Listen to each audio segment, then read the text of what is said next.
Welcome to the Warrior Roundtable, where warriors come to be seen, heard, and strengthened. I'm Marie Medlin, founder of Warrior Braids Ministry, and I am so honored to be here. This is a space for real conversations about chronic illness, faith, and the strength it takes to keep showing up, even on those hard days.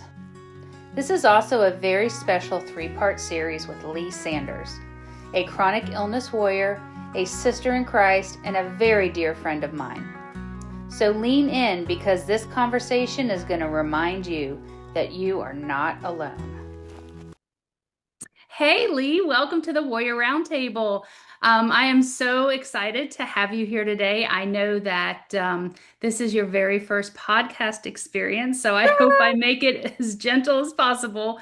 I'm just so blessed that God has put you in my path, and many other people I know feel the same way. And I'm just so excited to hear about your story, and that you'll be able to share your story with so many people and hopefully be able to help them on their journey and knowing that they do not fight alone. So let's go ahead and get started. I want you to tell everybody just a little bit about yourself and about the journey that you've been on. Okay. Well, first of all, thank you for having me. My name is Leigh Sanders. I'm 39 years old. I was diagnosed with autoimmune disease, the first one, at the age of 22, so 17 years ago. I have a total of 5 autoimmune diseases, so for some reason I'm collecting them. I don't know why. But I will say for the majority of my journey, I tried to do everything by myself. I convinced myself that there was some prize to be won for being the toughest person. I didn't need help. I could just mask it all, shove it all down, and just rock out, and everything was fine. And unfortunately, that worked for me for quite a while, almost to a point where I had created an island for myself. And I didn't talk about my illness. People that knew me for years had no idea anything was wrong with me because I had gotten so good at just going out and looking and acting completely normal when I was absolutely miserable.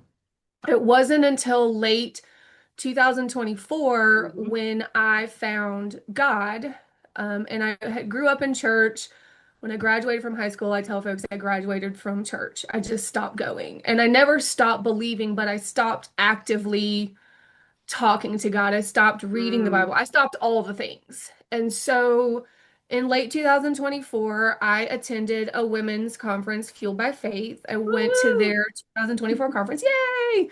And on the first night, I rededicated, and I remember I couldn't even like say the prayer out loud. I was just sobbing because I knew this was something that I'd needed for so long, and I had avoided it for a myriad of reasons, none of which matters now. But that was sort of the beginning of me understanding not only how important religion and faith was going to be for me, but how important community was, and how Yes. absolutely ridiculous it was to think that I should or could do this all by myself. I'm still not sure where I ever got that idea, but boy, did I cling to it for dear life for many, many years. So what you're So that saying is that moment changed everything. that aha moment of like, why did I put myself through so many years? Yep. Because here are all these people that love me and they care about me and they actually want to help me. And for some reason, that surprised me. I think because I had done such a good job of convincing myself that I was the lone wolf and I was cool and I got all these like cred points because I was hard and tough, and all that's out the window at this point. But that's what got me to this point in my life. And so over the last couple of years almost, I've built community. I've met people like you who have changed my life in more ways than any podcast in the world will give us time to count. But it's just been wild, right? Right. For me to see, and I don't always see it. Usually it's somebody coming to me and saying the difference that they can measure, right? But for me personally, there's a peace Mm-hmm. in knowing that I'm not doing this by myself. I never had to. That was a lie I told myself. Yeah. There are people who are willing to try to understand, and I'm responsible. I have a responsibility to help those people understand me. I can't just expect them to know. I have to help teach them. And so, one of the things that I've started trying to do is I talk about my illness and I Right. tell people how to be there for me because it's different for everyone. Yeah, exactly. People have no way of knowing that. Like we as the chronic warriors that we are, we're responsible for sort of training people how to be there for us and what That's that so looks true. like. And so So that's what true. I've kind of started doing. And I'm so fortunate and so blessed to have met so many people that would go to war for me tomorrow if I asked them to. And That's right. God, the number one reason that I met those people because He led me to them, but He also took me on a personal journey that brought me to absolute rock bottom Yep. because I forced Him to, because I wouldn't do it otherwise. So He broke me down all the way to ground level, and made me start back over. But I'm so thankful, right? Because Right. now I have community, I have these people, I have this platform to help people understand one, what it's like, Mm-hmm. two, don't do it by yourself, that's ridiculous, and three, we have a responsibility to help people understand us. Well, and I'm so And most glad people that, are willing to learn, right? right. And I'm so glad he brought you there because I know for so many years you had a wall up because first of The all, wall of all walls. and you're not the only one. There's so many people out there that they're diagnosed with a chronic illness and they're like, okay, well, I can't let it, be such a big part of my life. I don't want to let No, anybody know about it because heaven forbid that shows weakness. And nailed it. a part of why we do this podcast and the Warrior Braids Ministry is to let people know you're not fighting alone. There are Hmm. more people than you know out there that will fight for you, that will fight next Hmm. to you. You just got to let them in. And I thought what you said was a really good point about showing people how to help you.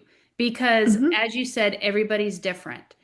Some Hmm. people might physically need help coming over to a house and help Hmm. cleaning up their house. Somebody may need somebody to call them up at a certain time every day and pray with them. There's so many Hmm. different needs that each individual have because we're all individuals Hmm. that I just think that that is such a good point that you bring up that a lot of people, if you are diagnosed, figure out what you need. People Hmm. want to help. Whenever anybody's diagnosed, like a new diagnosis of cancer, or a chronic illness, everybody's there in that like first, month, 2, 3, and Hmm. then it starts dwindling off because it becomes your normal and everybody else is Hmm. like, oh, she's got it. Hmm. But that's where you need to Absolutely. turn around and be like, I really don't got it. You may have Yeah. something for 20 years and it's like, I still don't got it. I still But need that's help. how I ended up on the island was I Right. convinced myself I can this is not I didn't want it to be the center of my world. I didn't want it to be my identity. So I Exactly. just shoved it to the back, shoved it to the side and didn't do myself or anyone else any favors in the process. What do you think? I picture this cartoon of God talking to you. What do you think he's saying? What do you think he said to you? Like if you would have like this cartoon of you and God. I don't know. I just knowing your personality and a lot of people that listen to the podcast. I mean, I'm hoping they will feel your personality because you were one of the funniest people that I know. But I don't know. What do you think he's saying to you? I feel like there was a moment of like, are you dumb or stupid? Exactly. Like you're surrounded by people that want to help you, but it's your own stupid pride. Like, what are you trying to prove? There's no ribbon for being the most stubborn butthead in the room, right? I would Exactly. have won it a dozen times over if there had been, but I feel Hmm. like it was like an angry dad when your kid does something and they're looking at you with their hands on their hips, like, That are you serious right now? the Really? disappointment. That's that's how you That's how you're going to do that? Right.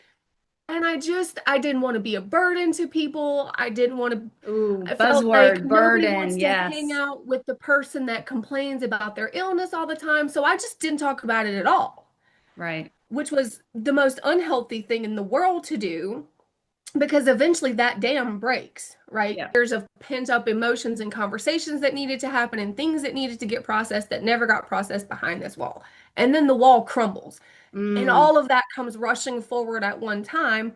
Whereas if I had not chosen to be the most stubborn person in the world and allowed people to start that journey with me 17 years ago right. and not 18 months ago, that we could have been on that journey in stepping stones. It Yeah. could have looked so nice, so normal, so paced out. I could have still been in control, but not been completely on my own. And so I think instead, when the wall crumbles, it all comes rushing out and it's like this crazy madness because I'm talking about things that I've held close to my chest for 17 years, Right. but for what? And who's in control again? Well, it's not me, certainly. I tried that. It didn't work out well. I Exactly. drove it right into the ground, not for Well, and nothing. I I think that, ultimately had to accept. yeah, I think too that there's a sense of denial when you Sure. first get diagnosed. I mean, I know for me, when I got diagnosed in my 20s, I mean, I was in my 20s, like we're invincible anyway. Yeah, I was 22. I was supposed to Yeah, be at the club partying, dropping it like it's hot, not exactly. over here. My knees hurt. I can't get up if I sit down on the floor. Like, what in the world? But Exactly. you're right. There's a denial, or there's an if I don't talk about it and I don't acknowledge it, It's not it's really not going to there. run my life. Exactly. It's not really there. Yes, it does actually run your life, whether you acknowledge it or not. It just probably looks a little different when that comes out. But That's if true. if I had acknowledged or identified, okay, this is what's happening, let me prepare myself for how things are going to change. Exactly. You might go to the club and drop it like it's hot, but you're not going to do that every Friday because you don't have the bandwidth for that. So you got to No, save because up your then you're in the energy. bed for the next There like you go. 4 days. There, you can go drop it down one time a monthly and that's it. Like, come to terms with it instead of just not dealing with it at all, which is Right. exactly what I did. And it went horribly. Not for nothing. Well, and I guarantee you that our listeners out there are nodding their head going, "Uh-huh. Yep, been there. Yep." So, definitely not the only one that has felt that. But I know in that time you probably felt so isolated This because you is probably didn't like, know anybody. You didn't know anybody yeah. that was dealing with what you're having. I mean, and Never in especially my, in I'm on a 20. college campus, living on campus, living in the Exactly. dorm, and nobody had any idea why I needed to take a nap in the middle of the day. Why I wasn't at the club dropping it like it's hot, because I can't get back up. That's, I that's can't, right. number one, I can't stay up late enough to drop nothing. Number two, I can't get back up. See, guys, I told you she was funny. Thank you for joining us at the Warrior Roundtable. I'm Tina Marie Medlin, and I pray that this reminds you that you are seen, strong, and never alone.